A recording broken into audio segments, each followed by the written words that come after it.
Hi, my name is Nick, and in today's video, I'll be talking about 8 things you should do before every bike ride. Number 1 should be pretty obvious, but that is choosing the bike that you're going to ride. So here is a road bike. This is a BMC Team Machine. It's a race bike, and it's for long, fast rides. This is my go-to mountain bike, the Santa Cruz Tallboy full suspension bike, and it's great for trails, single track, or fire roads, or just a lot of off-road. If I'm commuting, I have the e-bike and the battery here to ride to work or wherever I need to commute to. So when the roads are bad and there's quite a bit of climbing, I choose the gravel bike with thicker 35C tires here. If I'm going long, fast, and flat rides, typically solo, I'll hop in the Velomobile right here. For flatter group rides, I like to take this recumbent. This is the Vegeta CA 2.0 iRacer. So after you choose your bike, maybe you only have one bike, and that's an easy decision, and then we'll move on to step 2. So this next step is to charge or check the battery level of your electronics. So here I have like an activity tracker. It's the Garmin that records the ride, or you could even use a smartwatch if you like. I also have a front headlight, a rear tail light. This may be AAA battery rechargeables, also a heart rate strap. And if you're bringing a phone, make sure that's charged too. And if you like to record things, make sure your action camera is also charged up. This bike has electronic shifting, so you might want to check the battery level as well. It's as simple as just clicking one button and seeing a green light to show that the battery is more than 50% charged. On this bike, I have a central battery here, and it works for the front and the rear light back here. So I always make sure that this is full before every ride, especially because I use it as a daytime running light.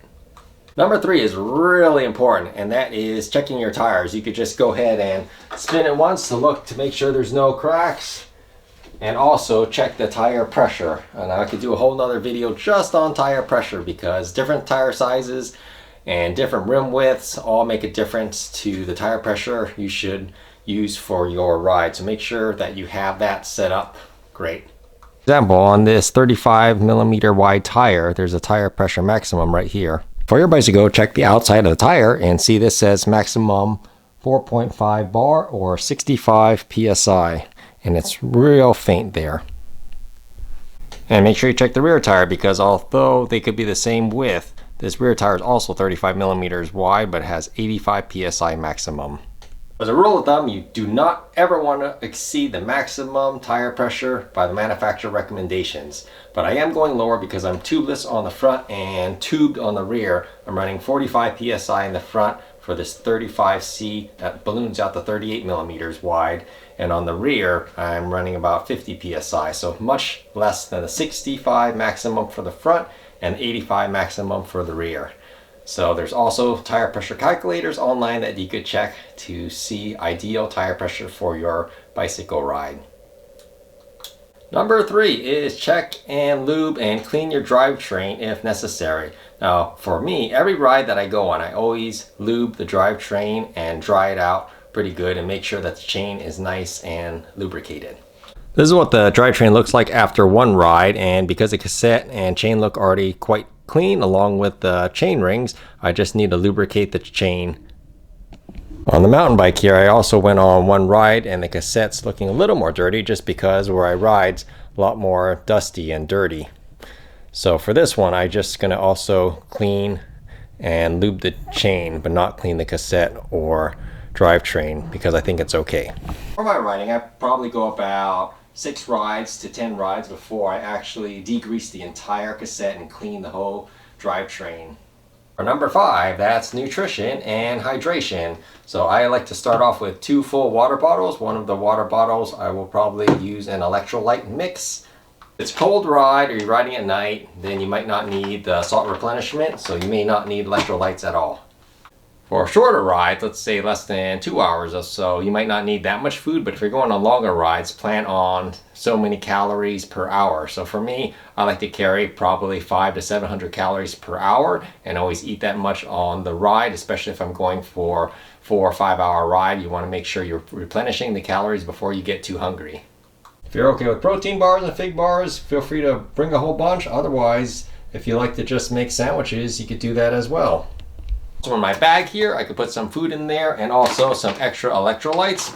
And one thing good to know about your rides is make sure that you eat foods that you don't get a stomach ache from. And you want to try this out before the long rides to make sure what you're eating is really good for your body and that you could just keep riding. So make sure that when you're riding and you're eating, you don't get a stomach ache. So practice riding hard and maybe eating food, and if it gives you indigestion, then maybe you should try different foods. For number 6, this refers to equipment. So make sure that you have the equipment that you need to repair a flat or any mechanical you have on the road. So I carry a pump, some tire levers, carry a multi-tool here, and also a spare tube. Now you may also want to carry some patch kits if you like to use as a boot in case you have a big flat. Okay, so now the game-changing secret that I have to share with you is that if you are pulling things off your bike to use for another ride or another bike because you don't have enough tools for the other ride, what I do is I leave my bag open here. So as you can see that my bag is completely open over here, and that way when I take this bike out to go for a ride, I say, oh, my bag's open, that means I'm missing something, so I go ahead and double check everything to make sure it's all there. After you put everything back on, such as the pump, and everything back in the bag, go ahead and zip it up and then you're good to go. Number 7 is apparel. So if you are riding in the evening and it's starting to get dark, you may want to bring along an extra layer such as a windbreaker or a vest. Also, you may have to switch from your sunglasses to when it gets dark to bring your clear safety glasses if you like to ride that, and maybe a visor to go over your helmet. And make sure, most of all and most important, is you bring a helmet.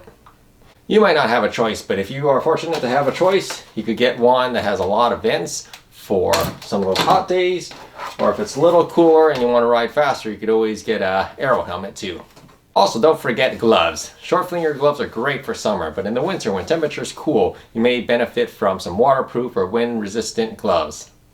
Although I really like my Shimano RC9 road racing shoes because they're lightweight, they're fast, and quite stiff for riding, when the temperatures turn down, they're way too cold, even with some toe covers. So I do have some thicker mountain bike neoprene shoes that keep me warm riding through the winter. Number 8 is route planning and route sharing. So if you know where you're riding, then it might be nice to share your location with someone so they know where you are, especially if you're riding solo. You could use Find My Friends on Apple if you're sharing it with other people, or even Google Maps or Facebook has sharing services. Are there other things that you do before your ride? If so, please share them in the comment section below. And if you have any questions, please don't hesitate to ask me in the comments section below. Thank you so much for watching. And please give it a like and subscribe if you like to. I plan on making more beginner level videos. Have a great day. Thanks.